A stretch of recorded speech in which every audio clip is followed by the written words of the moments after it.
మన ప్రాణానికి నెమ్మదినిచ్చేవాడు, సంతృప్తిపరిచేవాడు, తెప్పరిల్ల చేయవాడు మన ప్రాణప్రియుడైన క్రీస్తు అయి ఉన్నాడు.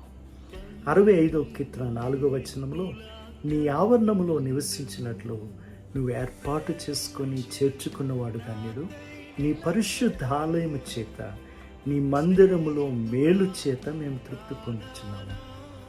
నిజంగా కీర్తనకారుడు చెప్పినట్టు ఆయన నా కాపురై ఉన్నాడు, నన్ను పచ్చిక గల చోట్ల నన్ను పరుండి చేయించున్నాడు, నా ప్రాణానికి సేద తీరుస్తున్నాడు. ఈ వచనం కూడా ఒక లొకేషన్ చెప్పబడుతుంది.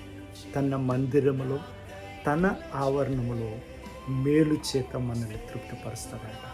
కాబట్టి మనందరం కూడా కూడుకోవడం మానకుండా మనందరం పరుగులు తీసి మందిరంలోకి వెళ్ళాలి. అక్కడ మనల్ని దేవుడు సేద తీర్చేవాడు. ఆమేన్.